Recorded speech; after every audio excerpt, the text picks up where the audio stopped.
exploração de petróleo na Amazônia. Ainda no Japão, Lula falou sobre isso, diz que se não tiver problema em relação ao meio ambiente, ele pode ser, né, e que ia ver isso quando chegasse ao Brasil. Bom, a ministra do Meio Ambiente, Marina Silva, disse ontem que é uma ingratidão e uma contradição estar mais preocupado em ganhar dinheiro com a criação do que cuidar desse jardim.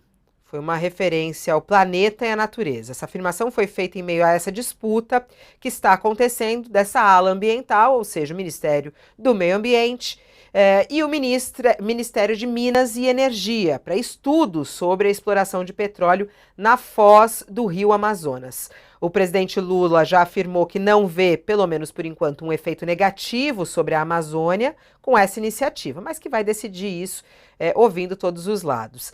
Em palestra na Confederação Nacional dos Bispos do Brasil, nessa segunda, Marina não mencionou o impasse, mas diz que não se pode destruir o presente dado por Deus. Foi o que ela falou.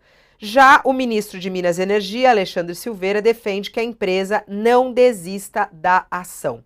E aí, como é que o governo Lula vai resolver essa questão, hein, Josias? Pode ou não pode explorar petróleo na Amazônia?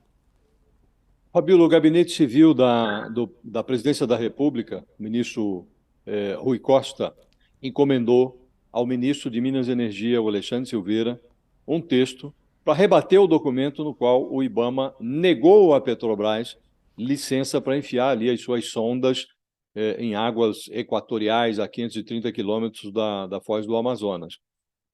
Se o Lula arbitrar este conflito em favor da perfuração da Petrobras, atropelando uma hipotética autonomia do IBAMA, ele vai empurrar a ministra do Meio Ambiente, a Marina Silva, que é uma espécie de talismã ambiental do governo, ele vai empurrá-la em direção à porta de saída.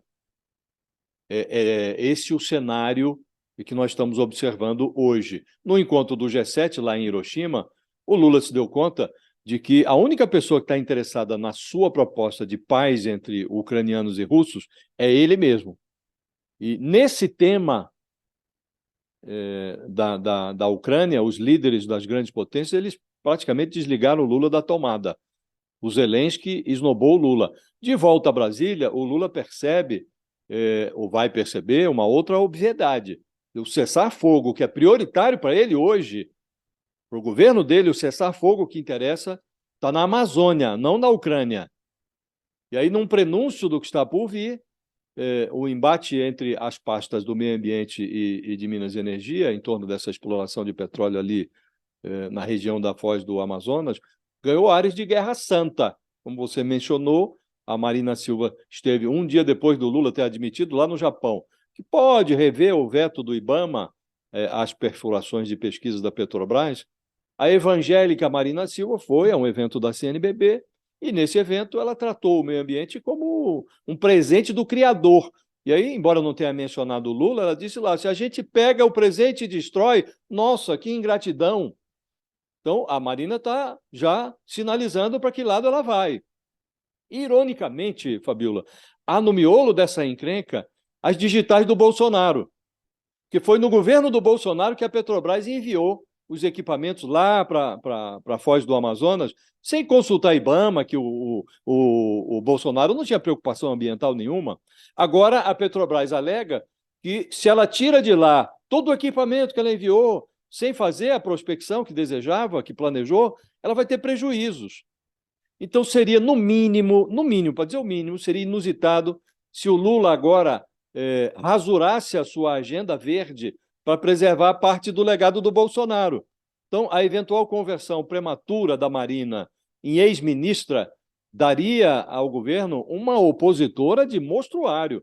A Marina seria uma opositora com visibilidade planetária.